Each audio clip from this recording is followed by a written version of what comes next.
falando sobre a situação atual do ex-presidente Jair Bolsonaro, especificamente nesse inquérito onde ele e o Eduardo são investigados por conta de eventuais atentados contra a soberania, por conta da atuação do Eduardo lá fora. Queria que você citasse se você concorda com os fatos praticados pelo Eduardo e supostamente pelo ex-presidente, se no seu entendimento eles estão dentro dessa liberdade de expressão, liberdade de manifestação, pelo fato de envolverem um outro país, especificamente os Estados Unidos, se há um atentado à soberania e se não há, por quê? Ô Acácio, olha só, se a gente entender que um parlamentar chegar a outro país e nesse outro país reclamar de ilegalidades, etc. E veja, ele não foi lá entregar segredos do nosso submarino nuclear, né? Não é isso. Aí, se fosse isso, eu até entenderia.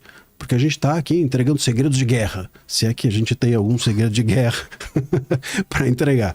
Mas enfim, submarino, não sei o que lá e tal. Bom, não é isso. Ele foi lá reclamar de ilegalidades. Se ele não pode fazer isso, se isso é atentar contra a soberania, bom, então, quando o Lula, por exemplo, estava sendo processado pelo próprio STF, o Zanin também foi a ONU reclamar, foi a OEA reclamar. Inclusive a OEA nem podia existir, a ONU não podia existir, são órgãos criminosos, eles são órgãos que seriam criminosos, porque eles exatamente servem para ouvir as reclamações de pessoas que entendem que no seu país algumas ilegalidades estão sendo cometidas. São órgãos que recebem exatamente essa demanda. O Tribunal Penal Internacional não podia existir, né? E outra, repito, o que foi dito, o que está sendo dito lá é a respeito de ilegalidades que são cometidas dentro do Brasil, né? Um parlamentar, eu acho que ele não tem só o direito, ele tem o dever de fazer isso. Se ele acha que essa é uma demanda razoável, eu acho que ele tem que fazer isso. Se você não gosta disso, não vota mais nele. É simples. Agora, acreditar que ele foi lá só para falar do Bolsonaro, né? E que essa era a única preocupação dele, ainda que fosse, enfim, a função dele, ele quis fazer isso, achou que era demanda, ok, mas a gente acreditar que os Estados Unidos vão mobilizar o país inteiro, todo, né? Toda a máquina do Estado, simplesmente porque o Eduardo Bolsonaro foi lá e falou com eles. Opa, falou, então eu sou aqui ingênuo, os Estados Unidos sou ingênuo o suficiente para ouvir uma demanda e sair correndo e acatar. E só porque eu gosto do Bolsonaro. E pronto, isso é suficiente para toda essa mobilização. Não é isso. É óbvio que ele foi lá, fez a reclamação, contou das ilegalidades. Os Estados Unidos já deviam, obviamente, ter uma noção de que aquilo era relevante.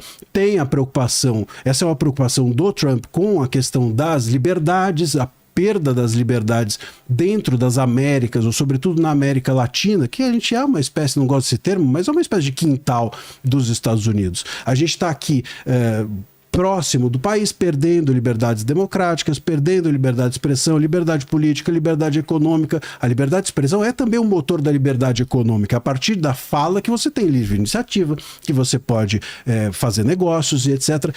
A questão das redes sociais, que também tem a ver com economia, que também tem a ver com liberdade de expressão, essas demandas todas. E aí eles olham para o Brasil, que, como eu comentei, desde 2019, desde o inquérito das fake news, vem tendo recorrentemente essas perdas democráticas ou perdas de liberdade. Óbvio que você, diante disso, os Estados Unidos tomam, enfim, acabam tomando encontrar a postura adequada que eles quiserem, que eles quiseram. Agora, você chegar e falar que levar essa demanda a eles é atentar contra a soberania, você impede qualquer um de reclamar. Amanhã vem aqui um iraniano no Brasil e fala assim: olha, o meu país está muito ruim. Bom, não posso fazer nada, você vai embora porque você está tentando contra a soberania do Estado. E outra, se um país estrangeiro reage do jeito que os Estados Unidos estão reagindo contra nós, se o que o Bolsonaro foi fazer é um atentado contra a soberania, a gente precisa reconhecer também que o que o Trump fez contra nós é um atentado à soberania, certo? E se atentaram contra a nossa soberania, precisa entrar em guerra. Pô, Então a soberania caiu. Só vão punir o Bolsonaro? O cara vai lá e conta o problema, os outros reagem e eu só puno o mensageiro? Pô, e com o Trump eu não faço nada? Quer dizer, é óbvio que parece uma tremenda hipocrisia. Vamos lá. Eu acho que a gente tem que partir de duas premissas. Primeiro, organismos internacionais que tenham competência para tanto.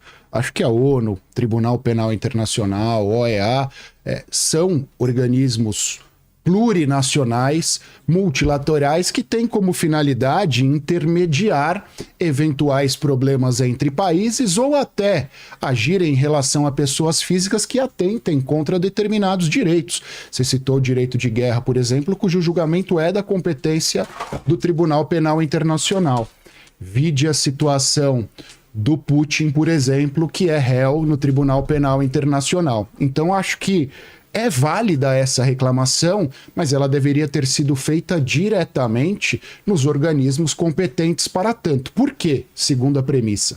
A partir do momento que ele bate as portas de outro país por conta de um alinhamento ideológico com o presidente deste país, e este presidente deste outro país toma medidas em relação ao Brasil, nós temos um deputado, não sei se deliberadamente ou não, porque eu ainda tenho muitas dúvidas se a atuação do Eduardo Bolsonaro foi efetiva para a imposição do tarifaço ou não em relação ao Brasil. Mas, a partir do momento que ele pula os organismos internacionais, bate as portas da presidência de outro país por conta de um alinhamento ideológico e este país impõe sanções em relação ao Brasil, é impossível a gente não determinar que de uma forma ou de outra ele está desrespeitando as suas prerrogativas enquanto parlamentar, fez um juramento de defender ao Brasil acima de tudo enquanto parlamentar e principalmente atentando contra aqueles eleitores que direta ou indiretamente ajudaram a elegê-lo e em determinado momento ajudaram a eleger o seu pai. Por quê? O tarifaço virá, eu acho que isso é indiscutível. Nesse momento a gente não tem outra alternativa a partir de sexta-feira, infelizmente. Isso vai afetar e vai afetar muito todos nós brasileiros, independentemente de alinhamento ideológico. Petista, bolsonarista, centrista, corintiano, palmeirense, são paulino, todos serão afetados pelo tarifaço.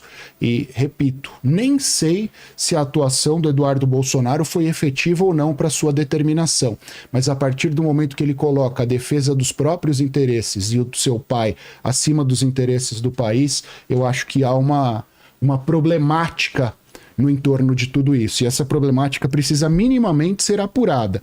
Mas aqui eu vou concordar com você num ponto. Eu acho que isso precisa ser apurado em relação ao Eduardo. Em relação ao Jair, neste inquérito especificamente, eu acho que é muito duvidosa a participação dele, é duvidosa essa instauração por parte do Supremo. Mas... Posso quebrar, fazer uma pergunta rápida? Então, mas agora é a sua terceira pergunta e você tem 3 minutos para comentários e para pergunta. Eu queria fazer um pinga-fogo aqui só de uma coisa. Eu também fiz um juramento. Fiz um juramento para defender como advogado, etc. Então, se eu sair daqui do Brasil, tá? Saí, eu, advogado, André Marcília, saí daqui e tal, fui para a Itália. Eu chego lá, por acaso, pedi uma reunião, sou recebido pelo presidente, né, da Itália. Vou lá e falo, o STF, isso, aquilo, não sei o que, o Moraes tal, fui o primeiro advogado do inquérito das fake news. A Cruzoé ainda hoje está nos inquéritos, aliás. Ainda hoje, a censura foi revogada em uma semana, mas ainda hoje ela e o seu publisher, que nem está mais na revista, que é o Mário Sabino, ainda hoje eles estão dentro dos inquéritos. Por quê? Se não é político. Por que eles ainda estão lá? Mas tudo bem, aí eu vou lá, então tenho essa... Como eu fiz aqui com o Pedro Vaca, da OEA, quando ele veio, eu vou lá e sou recebido, mas ao invés de eu procurar o Pedro Vaca, eu procurei o presidente do país. Atentei contra a soberania só porque eu errei o destinatário da minha demanda? É isso? Não. Não, porque você não é filho de um ex-presidente nem deputado. Eu acho que esse viés institucional de prerrogativa parlamentar que dá a ele essa possibilidade e dá a ele esta responsabilidade, porque não é só uma prerrogativa e poderes, é uma prerrogativa e responsabilidade. É até um pouco, só para a diferença da responsabilização do Jair para o Léo Lins. Você citou o caso. O Léo Lins está fazendo um show para um público que compra o ingresso Congresso e quer ouvir aquilo.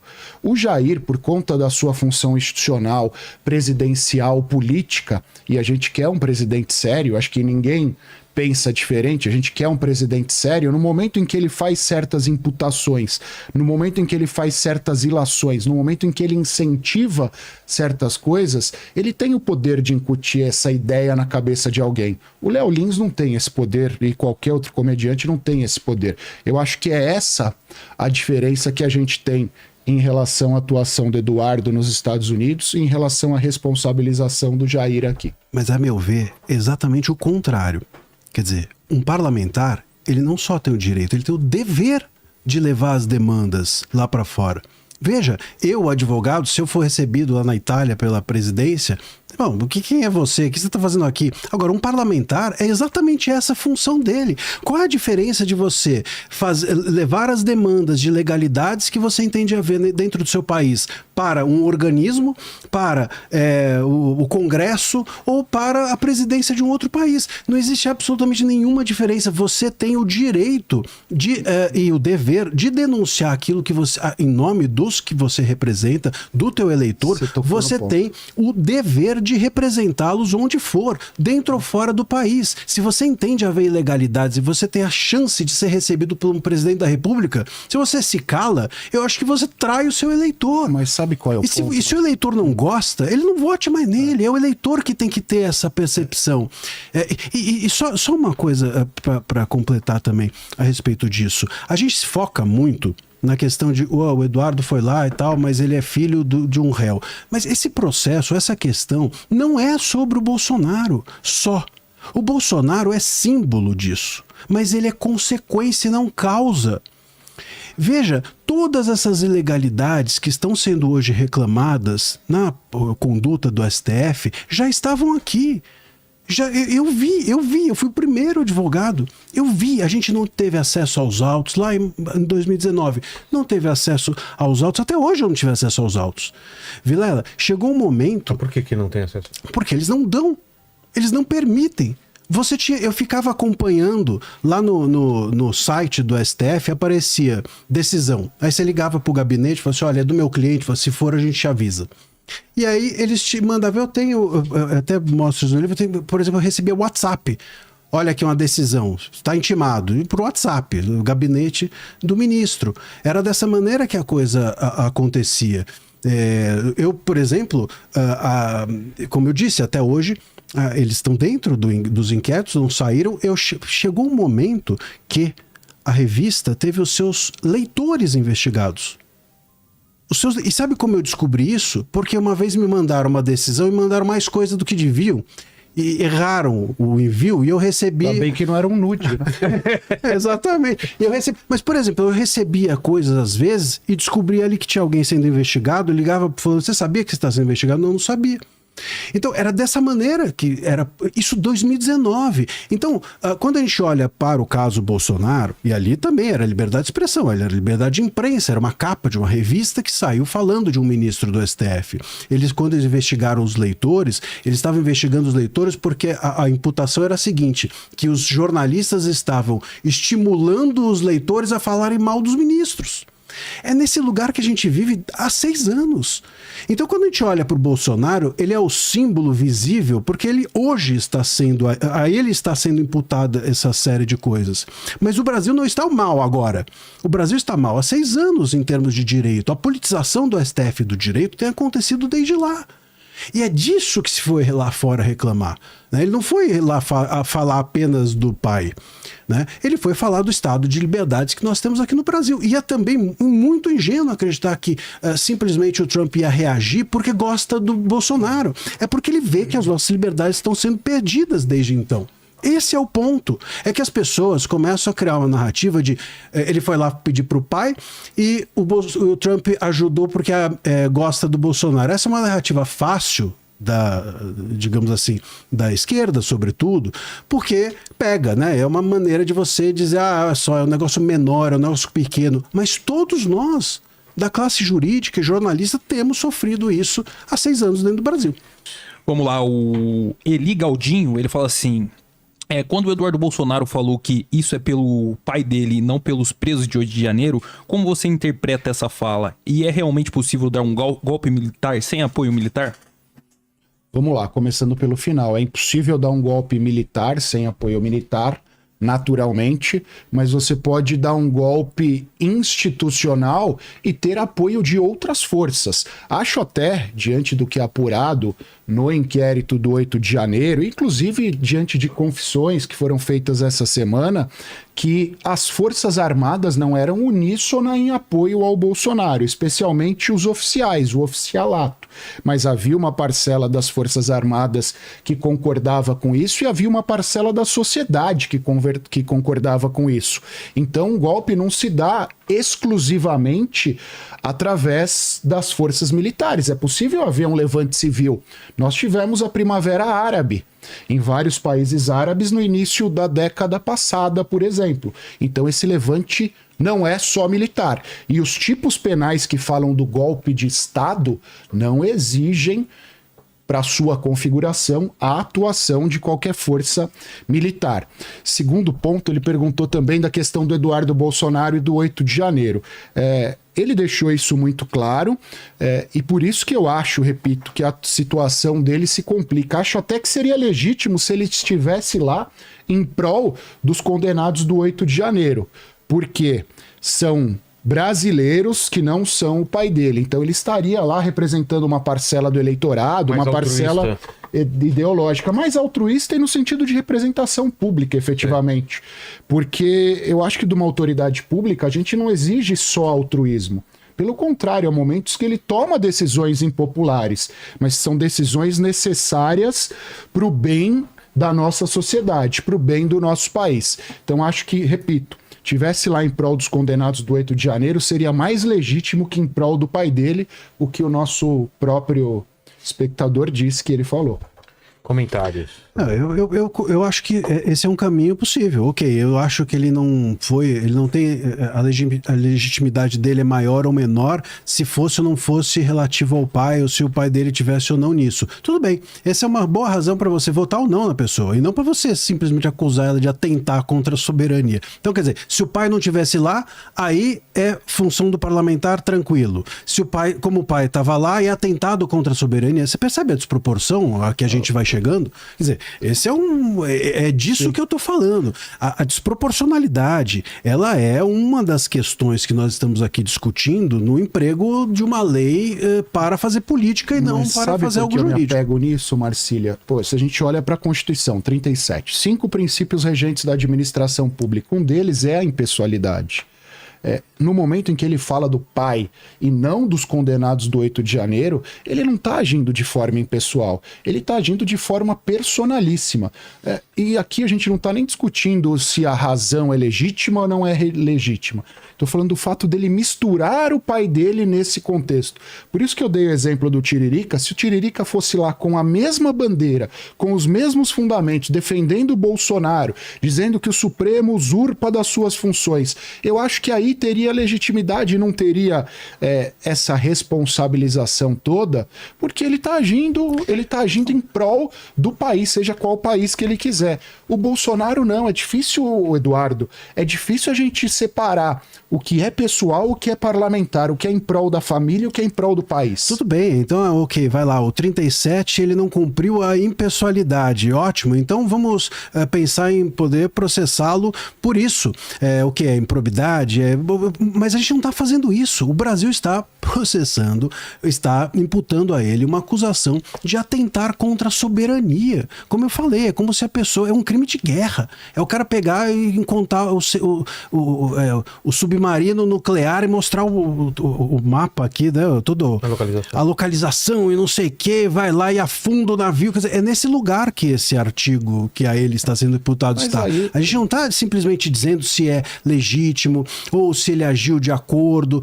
Não é isso. Até porque, enfim, tudo bem, se ele tirasse... E como é que eu vou saber se ele tirou o terno de parlamentar e se vestiu o terno de pessoa física? Você começou falando pessoa jurídica, pessoa física. Como é que eu vou saber? Porque a pessoa física também teria total direito de ir lá fora reclamar, como eu mencionei. Eu posso ir para a Itália reclamar. Então, e se ele, na hora de falar do pai, ele botou o chapéu de pessoa física? Qual o problema?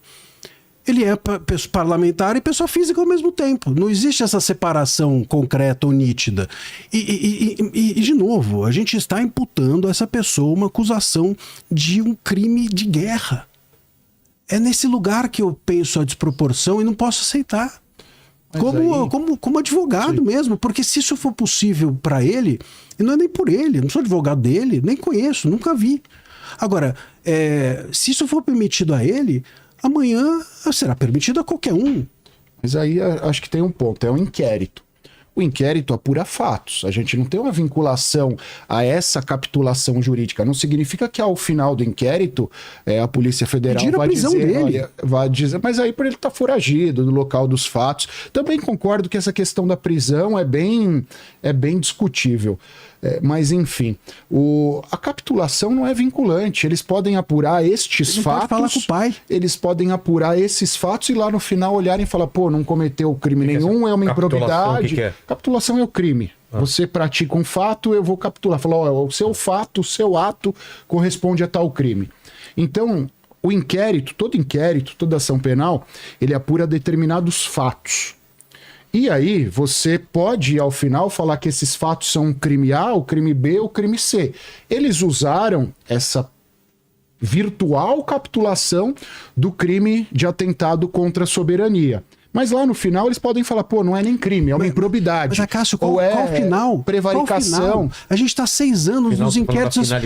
Os inquéritos não acabam. O final, o encerramento. Então, ao final, eles podem chegar a uma conclusão, mas não tem fim os inquéritos. Esse vai acabar porque está vinculado ao 8 de janeiro, que já está na fase de julgamento. A gente tem dezenas de inquéritos hoje tramitando dentro do STF, decisões tomadas dentro dos inquéritos por um único juiz. E sabe o que é pior? A jurisprudência do STF, ela diz o seguinte, que você não pode recorrer quando a decisão é tomada por ministro, tomada por um único ministro, ou seja, monocraticamente, dentro de inquérito. Então você tem uma jurisprudência que limita recurso, só que tudo hoje em dia decisão monocrática tomada dentro de inquérito que não acaba. Sobre as decisões monocráticas, eu aposto que a gente vai concordar. Porque aí eu acho que o Congresso se acovardou. A questão das decisões monocráticas é só passar uma lei. Um artigo ao Código de Processo Civil proibindo que tenha decisão monocrática por mais de 30 dias, 60 dias. Cássio, basta o Congresso fazer isso. O Congresso começa a fazer isso, vem recado do STF dizendo que vai ser inconstitucional. Você sabe, a gente vê na imprensa. A decisão monocrática não é inconstitucional. Poxa, mas tem projeto nesse sentido. E quando não é isso, os presidentes das casas legislativas, que de alguma forma saem, vão jantar em casa, às vezes, de ministros, está na imprensa isso, e voltam com uma ideia que é uma ideia de segurar essas pautas, não permitem que sejam pautadas. Nós hoje estamos, infelizmente, reféns dessa situação. Nós temos hoje um poder que se sobrepõe aos demais. O Congresso e o Executivo, que é o que a gente chama no Brasil, né? No Brasil, no direito de freios e contrapesos, que é esse sistema de os outros poderes, um poder segura o outro quando o outro se excede, a gente não tem mais isso. Hoje, quando o Executivo disse, o Lula, há algumas semanas, disse que sem o STF ele não consegue governar. Ele deu essa declaração, não estou nem dizendo isso, ele falou, na imprensa, imagina. Então, quer dizer, ele hoje é dependente do Congresso. Do STF. O Congresso hoje não consegue pautar nada porque tudo é represado, quando não vem recado do STF. E o STF julga tudo de forma monocrática. Quer dizer, como é que você pode ter escape a isso dentro do Brasil? E mais, o foro, desculpa, vai lá. Mas hoje você tem o tal do foro privilegiado, que é nome prerrogativo de função e tal. Hoje o foro privilegiado, Vilela, isso daí não existe em lugar nenhum do mundo. todos os parlamentares são julgados pelo STF. E mais, como a gente começou a criminalizar a liberdade de expressão, como eu falei, então a gente tem hoje, por exemplo, fake news, desinformação, nada disso está na nossa legislação. Nada. Fake news, onde que está na legislação? Não tem. Desinformação, onde que está na legislação? Não tem. Negacionismo, onde está na legislação? Não tem. E esses crimes que são, portanto, inventados para punir as pessoas, está sendo utilizado também para punir os parlamentares. Eles relativizaram o artigo 53 que fala da imunidade parlamentar. Está lá escrito, Vilela, na Constituição. Quem tiver curiosidade, vai num sebo, deve ter em algum lugar ainda a Constituição, não sei se ainda vendem como um livro novo, mas está lá, o 53 fala assim, quaisquer palavras de parlamentares são invioláveis. Quaisquer invioláveis. Não tem como interpretar de outro jeito. Quaisquer palavras são invioláveis civil e criminalmente. Ele não pode ser preso por dizer alguma coisa. Pode dizer à vontade, Opiniões, nem ser preso. Opiniões, palavras e votos. Opiniões, palavras e votos. E hoje eles estão sendo processados dentro do STF por falarem sobre opiniões, palavras e votos. Eu acho que a gente entrou aqui nos temas essenciais, mas eu queria me apegar um pouco na história desses inquéritos todos. Eu falei, né, que em 2018 teve essa retumbante vitória da direita usando as redes sociais, né?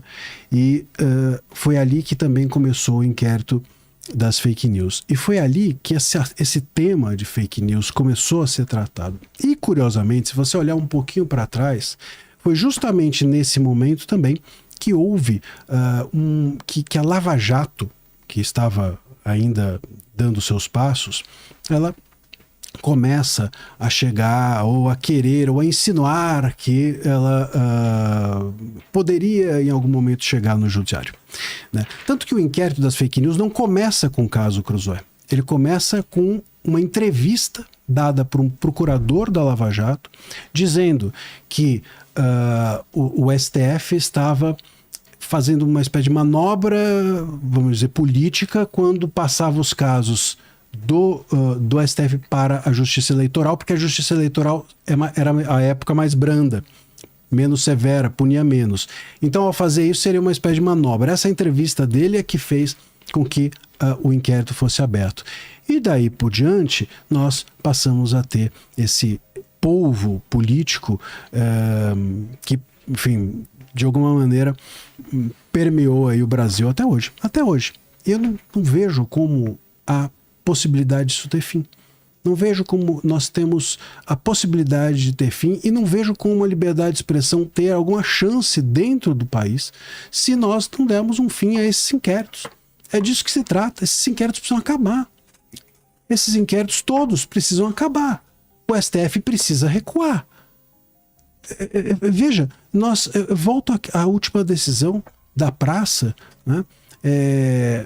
O ponto ali que estava claro, que estava na mesa, era de que havia um perigo de que houvesse um novo dia 8.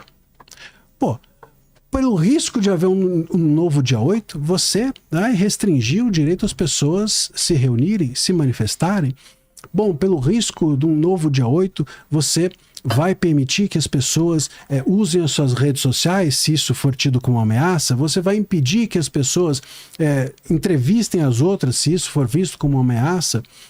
Esse é o grande ponto. E, infelizmente, as pessoas dentro do Brasil, elas só se importam com a perda de liberdade quando acontece com elas. É disso que se trata. Vilela, quando a imprensa toma uma porrada, como tomou nesse caso do Bolsonaro, que não pôde ser entrevistado, no caso do Felipe Martins, que não pôde ser entrevistado, Jovem Pan, o Poder 360 também tentou entrevistá-lo, eu acho que o Bolsonaro ia dar uma entrevista. Jovem Pan, tô falando do passado. Ah, né? Sim. Quando isso chega na imprensa, ela se preocupa com o assunto. Eu vejo isso muito, inclusive, na minha atuação, até como comentarista, como advogado. Então, quando, por exemplo, eu estou defendendo a liberdade de expressão, mesmo não como advogado, mas como comentarista, quando eu estou defendendo a liberdade de expressão dos bolsonaristas, eu sou um advogado bolsonarista para a mídia. Na hora que aquilo chega na imprensa, aí começa a falar que é o professor, aí começa a chamar de professor, não, o professor, aí muda o discurso. Aí muda o discurso. Só que a gente precisa defender a liberdade de todo mundo. Porque é óbvio, eu sempre digo que a censura é um bumerangue que volta na testa de quem lançou. E se você não se importa com a liberdade de expressão como um valor, e sim como um interesse, porque todo mundo se importa quando acontece comigo. Se eu não posso falar, eu me preocupo com liberdade de expressão. Agora, será que eu me preocupo quando o outro não pode falar? Quando é o inimigo? Quando é o inimigo? Eu sempre falo assim que a direita, o grande teste da liberdade de expressão é se ela acha que o Janones tem direito a falar. Se você é de direita e acha que o Janones pode falar, porque é isso, é o extremo ali, não é? É o extremo, e vice-versa. Também você vai encontrar elementos na direita que a esquerda não suporta. Se você protege ou topa proteger a liberdade do outro, bom, aí eu acho que a gente então caminha para um lugar melhor. Aí acho que a gente começa a andar num lugar que é a defesa de um valor e não de um interesse. E isso é que constrange. A gente falou aqui de omissão do Congresso, omissão dos jornalistas, omissão das pessoas. Veja, repito, lá em 2019, quando eu fui o primeiro advogado dos inquéritos, a atuar nos inquéritos, eu já via tudo que estava acontecendo ali. Sabe quem que bateu na minha porta para me apoiar? Ninguém. A OAB só me manda boleto esses anos todos.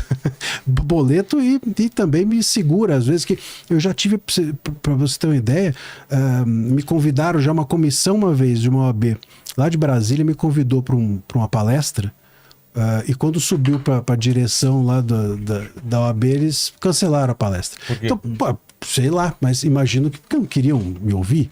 Isso faz um tempo já.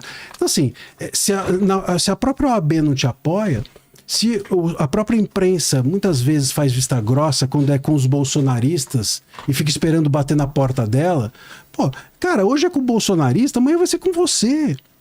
Esse me parece ser o lugar que a gente precisa refletir melhor. Hoje nós temos uma percepção sectária, uma percepção de me importa quando é com o meu grupo. Isso vale uma crítica para a direita também. A direita também muitas vezes age assim. Quando eu defendo a liberdade de expressão, quando eu pego um petista, bem feito. Né? Ou quando eu pego um veículo de comunicação, bem feito, porque os veículos são todos assim. Não. É com Danilo Gentili, pode. Pois é, e esse é o grande ponto. Se você não defende sempre, você vai se ferrar. Vai se ferrar. Então, eu acho que essa é a grande mensagem, é o grande fecho.